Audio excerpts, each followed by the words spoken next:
Throughout the season of Happy to Fail, I mentioned that more often than not, my most challenging time emotionally is usually during the night, particularly during the weekends. And this is the chance where I can really take a step back and think about the things that I've achieved, the things that I have many concerns about.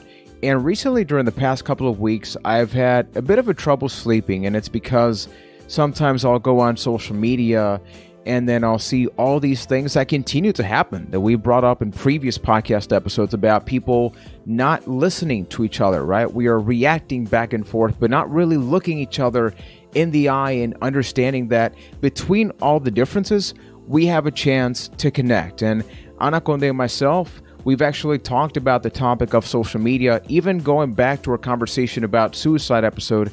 And I love that because even in that episode, we weren't necessarily focusing on a solution to the topic of suicide. More often than not, we talked about why it's important to even have a conversation about that. So I'm Happy to Fail, Season 2, Episode 12, with yours truly, Juan Velez from Puerto Rico. We're going to have an extended conversation about social media, but it's a conversation because I'm not alone, people. Even going back to the very first season, I mentioned that I think I have a pretty unique story about social media because from the day that I used it to the people that I connect with, not just when Twitter was not even an app, right? I'm talking about when Twitter was still just a website that maybe a couple of people saw some kind of potential. I've always been invested in it, and even to this day, as of December 20th, I will be married to somebody that I met through social media, and I have here, because first of all, we live in the same house, so I think it may be the easiest guest I will ever have in the history of Happy to Fail.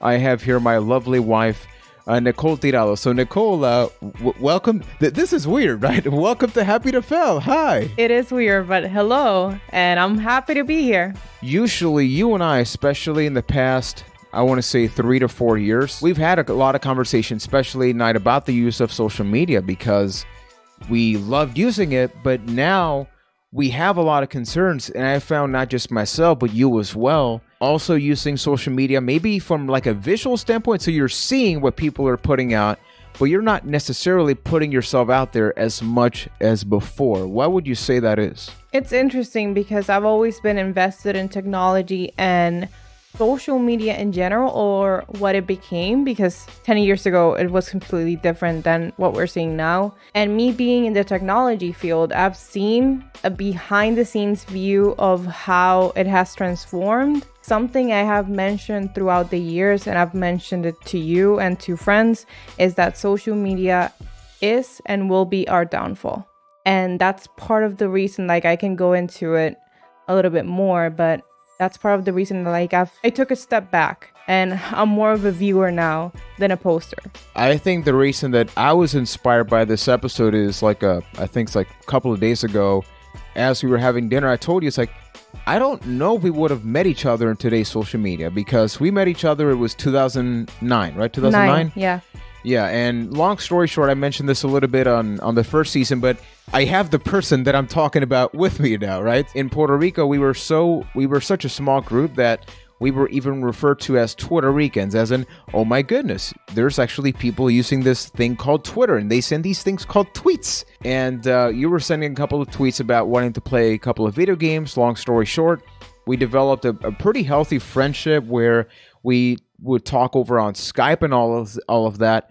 What would you say was your use with social media around that time? Because here's a random stranger being like, hey, I have the same game you do, and you and I are both gamers. So it's not like we're strangers to people engaging online.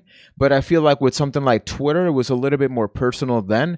What was your take on the use of Twitter in 2009? It was more of learning about news that way. In that moment, Twitter was a website, and you could post on the website and also send text messages that would post as tweets. Wow, that's how I actually started tweeting first, because I think I still had some data caps and things like that, and I think that's how I got around it. Wow. There was a number that you could text to, and that would post it to your account. That was actually amazing back then. I would honestly use it just to write.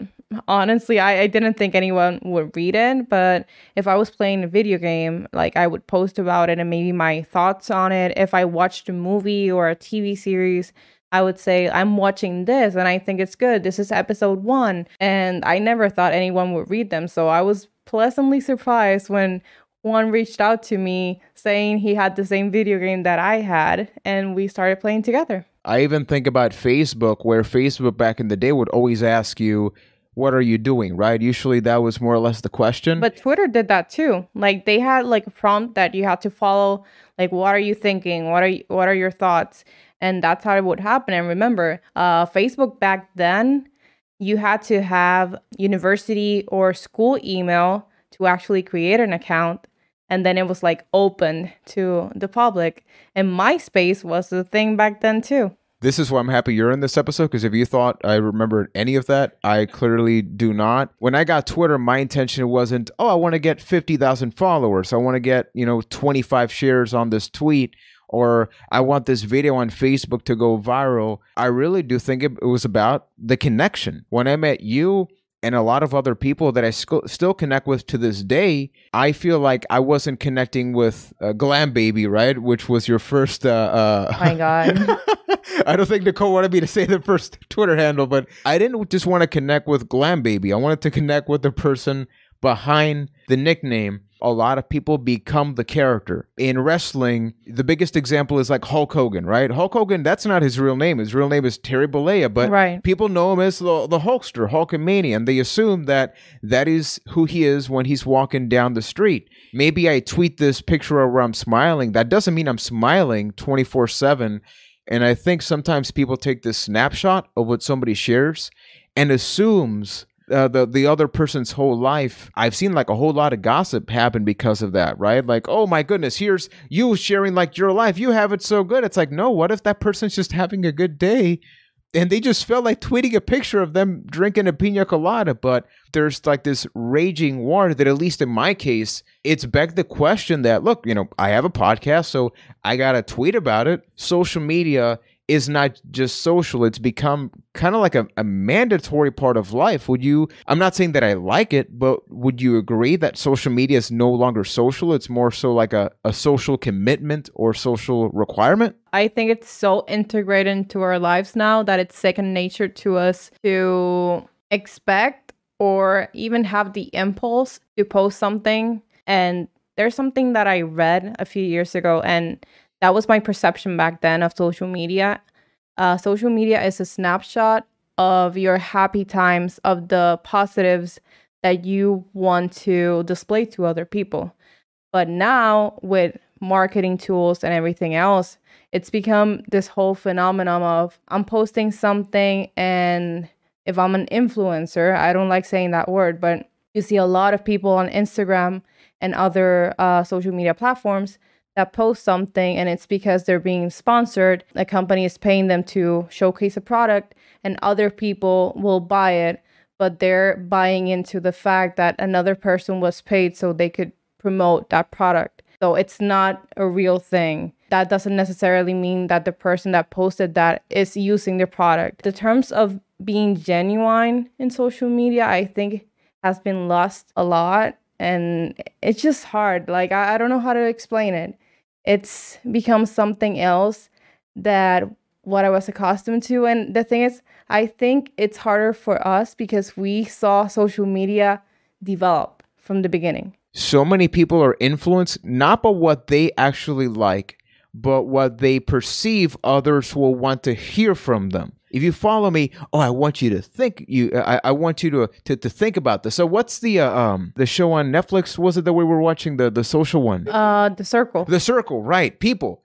Nicole and I binge watched that series, and I became obsessed with it because the premise of that series was that what if I sell myself like I'm a certain way, but physically I'm not? And it was so easy for that person to lie about who they were. And look, they had a lot of logistical reasons why, right? Because maybe they won't accept me because of the color of the skin, my weight, my personality, whatever. It's so frightening how we could be talking on Twitter with a 5-year-old, but that 5-year-old, if they wanted to feel, act, and look like an adult, they can make it happen. And there will be no way of us proving the other way, right? So do you feel threatened sometimes? Because I do. When you respond to somebody? I'm definitely more afraid now of like opening up to knowing other people through social media because you don't know who's behind the keyboard, who's behind like the phone, and you don't know their true intentions, and other people may not know your intentions. We're in the era of there is social injustice. There are so many topics that are very prevalent in our society today. So we need to be very careful that we're not misunderstood or that people say that we are trying to say something that we're not, honestly, and maybe we have the best intentions, but we don't go the best way around it. I am very, very careful about what I post now. And sometimes I go weeks, even months without posting because honestly, I don't want to go through the anxiety of overthinking and double guessing everything I'm posting because of what other people may perceive of that. I remember when even you would look forward to it when I would drive to work on Instagram. I would post these stories, and it could be either me saying, hey, I'm going to give this workshop today, or I could be singing horribly about something or talking about food. When the pandemic happened, that was something I missed. But yesterday and today, I have had situations where I was on the road and I almost did it. But then I was like, is that something I need, or did I do that because I wanted to do it? Did I do that out of habit? I still don't have the answer. So I'm not sitting here saying that I didn't like doing it, but it begged the question of how much social pressure do we have that we almost like normalize that you have to post something. You have to do this. I have different things, and I've learned to just look.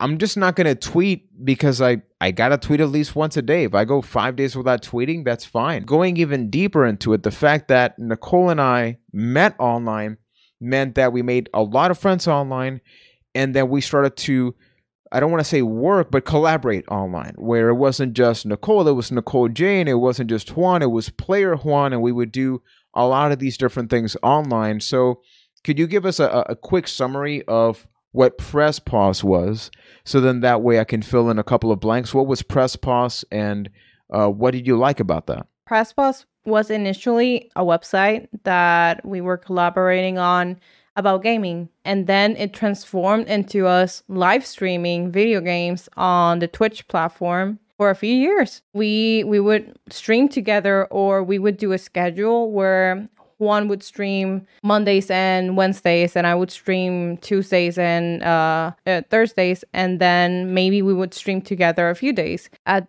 the beginning, it was really fun. We would have a really good time because it was our time to maybe play together after work. But then it transformed into something else, and I think Juan can take this over and talk a little bit about that initially. Yeah, because for those that don't know, the whole concept of streaming, whether it be on Twitch, YouTube, Facebook, and this is not just about video games, right? So let's just not assume that when we say streaming, we stream video games, right? So as we would play games, people from Puerto Rico, all around the world, we just like chat. So it's people that even to this day, we like to call friends. They're not just online people. Even a lot of our friends that have gone to our wedding and like spend time and have stayed at our home at one point or another. So these are like genuine people that we love and care for.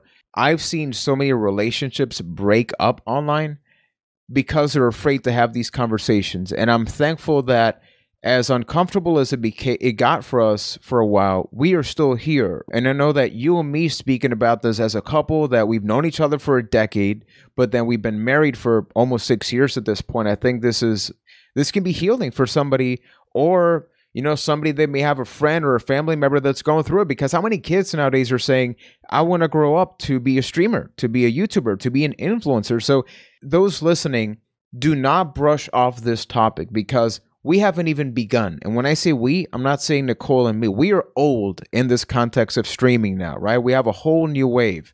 What happened then is that for me, it became Press Pause and entertainment first, and the relationship became secondary, because our dinner conversations, instead of saying, what are we going to do this weekend? It became, what are you going to stream this weekend? Our relationship became focused on the streaming. And I understand, at least my perspective was that it feels great. You're chatting with people. You and I are streaming on. So it's like, oh, what's the problem? The problem to me was there was no Juan and Nicole on a personal level because we put everything out there, because we thought that was what you did, right? You stream and we're a couple, so hey, let's take advantage of that. I think it removed a very personal component from our relationship.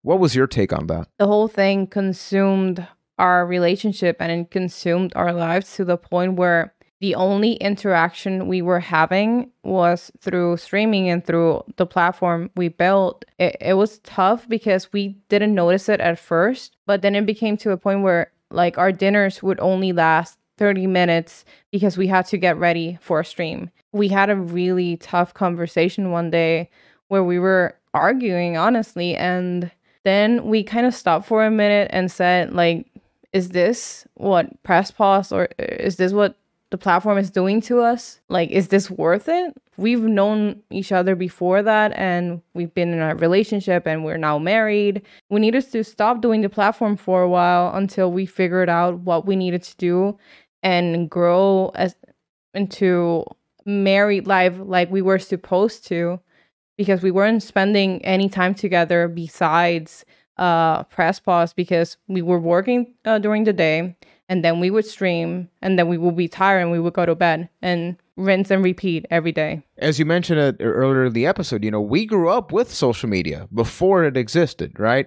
So I think we had a natural thing that, well, if that's what's happening now, then we're just going to do it. There wasn't like a whole process. We were adapting. So we were adapting to the new times, and it was a learning curve for us because this was something new. Like in the 90s, when DVDs came out or other platforms or technologies came out, we had to adapt, we had to buy them, and we had to see how they worked. Social media was the same thing.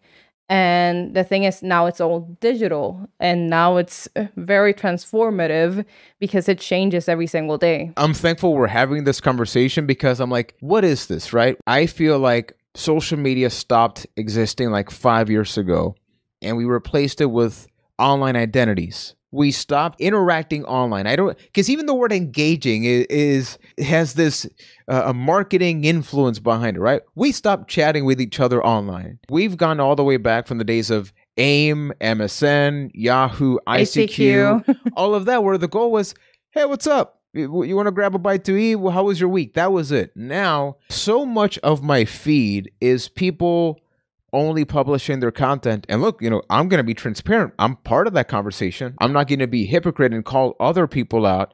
What I'm saying is that the social media that I grew up with, as old as it makes me feel, that stopped existing. Twitter still exists as a name. Facebook still exists as a name, and Instagram. But it's more about, what is Nicole's identity online? From the moment that you get to choose your Twitter handle, your profile picture, you're saying, hey, this is who I want you to think that I am, as opposed to who I actually am. In most cases, you're creating a persona because you will act, and sometimes you don't even notice that. You act completely different as you are in real life. Not saying that there's anything wrong with that, but you need to be very careful to the point where you can lose yourself and become that actual persona instead of being Nicole, for example, in my case. And it's a fine line that you need to be very careful with, because you can lose sight of it very quickly. And I've seen it happening with friends. I've seen it happening with people that I admire.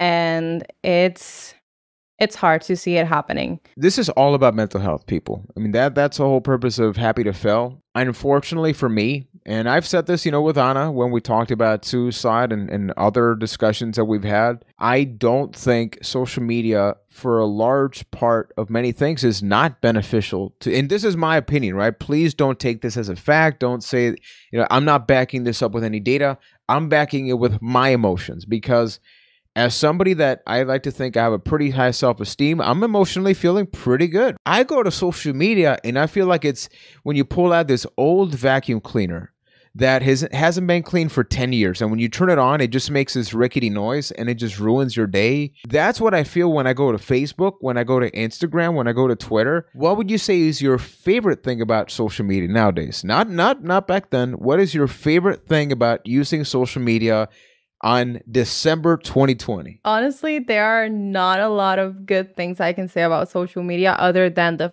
fact that it's so accessible. It's everywhere. You can pick it up with your phone, with your computer, with your tablet, with anything, and you're connected. And in a technology perspective, especially being from information technology, that's amazing. But at the same time, I have a different perspective than a lot of people, because being in that field and working in that field on a day-to-day basis and actually dealing with marketing, I know the dark side of it, or the metrics of it, and it can be very, very bad. One example I can give you is that social media and websites, everything now is just numbers, it's metrics. What am I measuring? What engagement am I measuring to say if you're successful or not? And it happens with social media, it happens with your profiles. People tend to look at the numbers instead of who you are and the value you can provide in your content, be it personal or be it a business side. And it can be scary. At least for me, I'd like to say that my favorite thing about social media is literally not using it for social reasons. You've seen my Instagram. What's my Instagram about, Nicole? Food, sweets, things that require very little engagement. Unfortunately, I think another part of this is that, look, we've gotten older. We are not the same people that we were 10 years ago. I also want to be very objective about this, where I think it's no coincidence that we've had a very sharp rise of podcast consumption. Not just, there's a whole lot of podcasts out there, but the whole reason that I wanted to do Happy to Fail, I was driving usually 3 to 4 hours a day because of work. And I would tell you, look, I listen to like 12 podcasts a week sometimes, because what I love about a podcast is that when Twitter was 120 or 140 characters, there's only so much meat on that tweet, right? You have to interpret a lot. When you're listening to somebody talk for an hour, eventually you get to hear the real person. As much as they want to be a character, eventually the curtain gets pulled and you get to see the real person. And that's what I love about a podcast, where sometimes it's just like these conversations. I think the online identity aspect of this has made us, it's no longer about Nicole creating an account on Facebook. It's Nicole, like, who do you want to be? Do you want to sell something? Like, well, like, okay, come on. Are you going to open up a YouTube channel? It's become the expectation that just by wanting to do something online, either you want to monetize it, you want to make a business out of it. And I'm not saying we shouldn't be ambitious. This is not our life. This is only one part of our life that we are now strategically choosing to share with the hope of motivating others. But there's a purpose behind that. And I think the key word you mentioned earlier is expectation.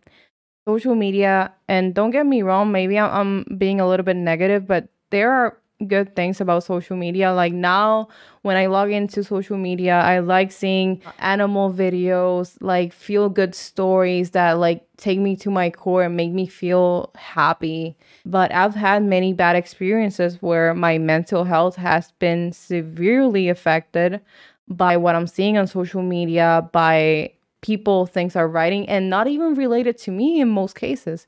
Just seeing the negativity, like toxic behavior between people and sometimes between friends, is just heartbreaking, and it's a lot on you. Like, especially for me, I'm a very emotional person. So seeing that and having anxiety on top of that is what's just bad for me. But the expectation of posting something, and for example, that happened to me at the beginning of my relationship with Juan, and I noticed that like about 2 years in, I would feel obligated, like myself saying like, Nicole, you need to post it, a picture with Juan, because otherwise people would think that maybe there were problems between us, or posting like happy moments, or I love you so much, Juan, like making things that honestly should be private in a public way. I think that's what happens with a lot of things, not only relationships, like with life, work, accomplishments. And I'm somebody that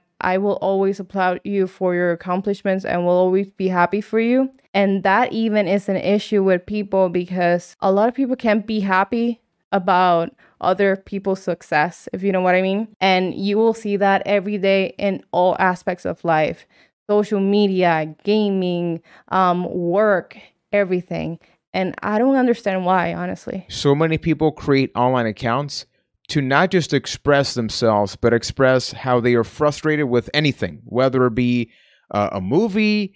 I mean, how many things that we've seen about a video game being delayed, and then you see death threats? Like, it's a normal thing. We have literally normalized people sending letters wishing people to die because a movie has been delayed, a video game has been delayed. It's so scary. And talking about what you were talking earlier, like when you provide your opinion on social media and you make it public, you're opening up the fact that other people can comment on your opinion. And one thing that we need to get very, very clear is that not all people will have the same opinion. People will think like differently than you, and that's fine. Like, we're not made the same, but at the same time, you need to be ready if you provide your opinion to see other people's opinions. And that's where I think a lot of people are not ready in terms of social media, because they will tell you that you are wrong because your opinion is wrong. And I've always been thinking, like, if you're not harming anybody or wishing harm with your opinion. The whole purpose of this episode is not to say, hey, delete your accounts, because we still have our accounts. It's, once again, the intention. Even when I said online identity, don't assume that's bad, because I have an online identity that I like because, hey, I created an account where I share the things that I like. I share pictures of the food that I like, the activities that I'm doing, and the video games that I'm playing. When I say online identity, it is that I purposely choose to share these specific parts of my life. I don't have to share something that I don't feel comfortable with either just sharing or getting a response, because I remember, and you remember when this happened a couple of months ago, I tweeted that I was a little bit exhausted, and it wasn't with the intent of anything. It was just literally it's like an old school tweet of just saying, it was like a bit of a long day. And then this one person just responded to me like, how can you say this? All you do is publish videos. I'm like, you do realize I have a job and a family, and that is literally the least thing that I do. I felt really sad about that, because putting myself in the shoes of those other people, how much frustration must they live in to feel like they have an obligation almost to call people out on saying, how dare you feel like you're exhausted? Even on this very first episode of the second season of Happy to Fail, Anna and I talked about, invalidating and minimizing emotions. I think that if you were 12 years old and you had a problem at school, maybe they would take you to the school counselor. I feel like now, if that exact same thing happened, you would just go on social media and call the other person out. Why go to a psychologist when I can go to a stream and talk to Nicole about my emotions? Why go to a therapist when I can go to Facebook and I can rant about something and I'm going to receive validation by people that maybe don't exactly know my situation, and maybe that can be harmful. I'm thankful that I can even sit here and have a casual conversation with my wife about this, and we're not arguing about this, right? But we've admitted that, hey, we did. I would like to think that if we did not cut ties with what we were doing at that point, I don't think we'd still be married. I think maybe we would have been married superficially, but I think the emotional connection that we once had would be lost. And so many people are so afraid to have these conversations. That's beautiful, because we're not sitting here saying, hey, we are Juan and Nicole, we are the perfect couple. We're saying, hey, we are literally all people trying to figure this thing out called life, which is what I said in the other episode. And the more that we talk about it, the more other people will go like, maybe I don't need to share this. Maybe I don't know what my social online identity is. And maybe it's just a matter of figuring it out. I think a lot of people are going through very difficult times themselves, and they reflect what they're going through in other people. And I think that's kind of their way of making themselves feel better or taking that rage out. And even though it's not justifiable, it's understandable that maybe they're going through a difficult phase. And that's what's happening. And if you go to Twitter, you will see that every single day. And it's very sad. And in regards of relationships, I definitely agree that if we didn't take a step back and reflected on what was important and like our priorities as husband and wife, what we wanted out of life, what we wanted out of ourselves, honestly, we wouldn't have been together. It's definitely a point of you knowing who do you want to be, what do you want to do, what makes you happy, and building towards that. And I think that's part of the reason why I'm now not as active on social media anymore because honestly, I don't need to. Like, I'm happy just spending time with Juan and watching a movie, playing a video game. Like, I don't need to post about it. And I do post what I think about video games because I like it, but it's because I want to. And the moment that I feel uncomfortable or I feel anxious or I feel sad about it, I will stop or take a break because that's what I need. My life and my mental health is more important, and I need to take care of that. Otherwise, there wouldn't be a Nicole to post. There wouldn't be a Nicole you could see. There wouldn't be a Nicole that could be your friend. And I actually got a question on Instagram about how do you deal with trolls online? I think that the most basic answer that I can have is I don't, because a lot of people will call you out online because you're a man, a woman, you're, Latinx. People sometimes are looking for you to be different than they are, and they call you out or harass you online. Let's not forget, and once again, Anna and I have talked about this in the conversation about trauma throughout multiple episodes, is that people react and behave based on what they know. If they grew up in a home where if I'm white and you're black and black is bad and that is what is taught to you and nobody ever tells you otherwise, you're gonna normalize and think that's perfectly fine. So I should not be surprised that that is happening, not with the intent of just saying like, okay, I don't care, go ahead. But instead of calling that person out as a problem, let's look at that person as a victim and then ask ourselves, what can we do so that they see that what they've been taught is not healthy for them and not healthy for us? Because going back to what you've mentioned, if we just keep attacking ourselves, so let's say you're the troll, right? Nicole, you're the troll. You're calling me out on social media. Yeah, I'm not gonna take this, right? And I just call you out, and then you insult me. Then we start private messaging, and then you post a picture of all the private messages, and I make a video about it. Who's winning in this? Nobody. Sure, there's a glory to like, oh, there's gossip, right? And the sad part is you would gain followers. I would gain followers probably. And people that wouldn't know us would then know us. But emotionally, it is exhausting, people. Let's recognize that people on social media are many times looking for a platform to speak because maybe they have no one to speak at in their home. Maybe they have no one to speak at in their colleges and their schools. A lot of times, the bullies online are the people being bullied at school. So many of the movies that we watch, we see the bullied become the bully as a coping mechanism. That comes from somewhere. That usually comes from somebody that was actually bullied so hard that they said, well, if you can't beat them, join them. It is literally a phrase. So our happy to fail is we recognize that we made a mistake by revealing way too much, by removing part of our personal relationship and putting it online.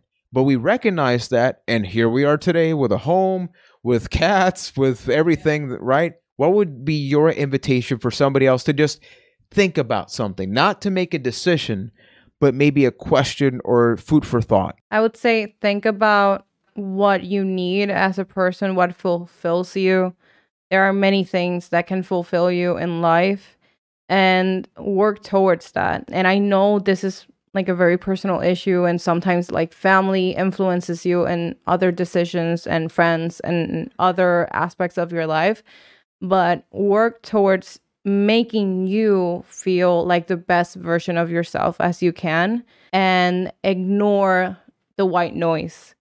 And that's something that I've done and I've applied to myself. And honestly, I feel so much better. Something I noticed at the beginning of the pandemic, I had like the very bad blues around the whole thing. I felt very sad. I felt depressed. I felt very anxious. And I went through a downhole. I felt like I was drowning. And figuring out what I wanted, which was happiness and to be calm and comfortable.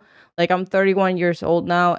I don't need drama in my life. So I work towards having none. And if I see it, like, I remove myself from it. Be happy and be comfortable with what you want to do. If you see something you don't like and it's something that you don't need to comment on because otherwise it will bring you more problems, don't do so. And follow what you want to follow. See what you want to see.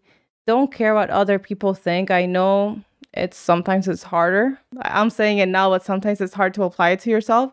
But try your best. Sometimes I find myself like seeing another person posting on Instagram, for example, and oh, I wish I had that. I wish I could be like that person.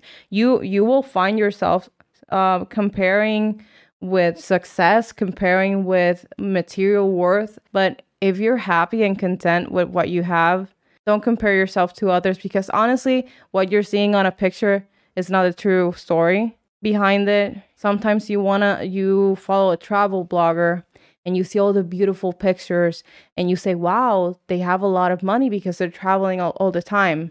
And you see them traveling and all those pictures, that's all they do during those trips. There's a lot that goes on behind the scenes that you don't know by seeing something online. All of your food for thought doesn't even have to be applied with social media, right? Like that's an overall concept of life. But the problem is that instant gratification that we sometimes seek through social media. I want to accompany your thing with just one question, which is why?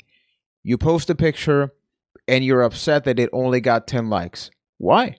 If you just wanted to post that and, hey, I sent a private message to Nicole, hey, check this picture, she hit like. I'm like, hey, that's lovely, right? And look, if you're a business, that's a very different conversation. Remember, Happy to Fail is about the personal growth, right? Like overcoming our emotional challenges. A business, obviously, the more likes, the merrier. You want that exposure. That is very different. But if you don't know the answer to the why you're going to post this, why you're going to share this, why you even make an account, maybe that's an open invitation to just ask yourself, should you do it? And I'm going to link that with my second advice that I tell to myself, which is just because I can doesn't mean I should. I really did. And this is where I felt horribly with social media. I needed to be on every social media platform for anything that I was doing. And nowadays, maybe I'll post a picture or two on Instagram. Maybe I'll post like 5 days in a row and then I'll go 3 weeks without posting because I can post every single day. I can find a picture and I can write about any picture that I want. Just because I can doesn't mean I should.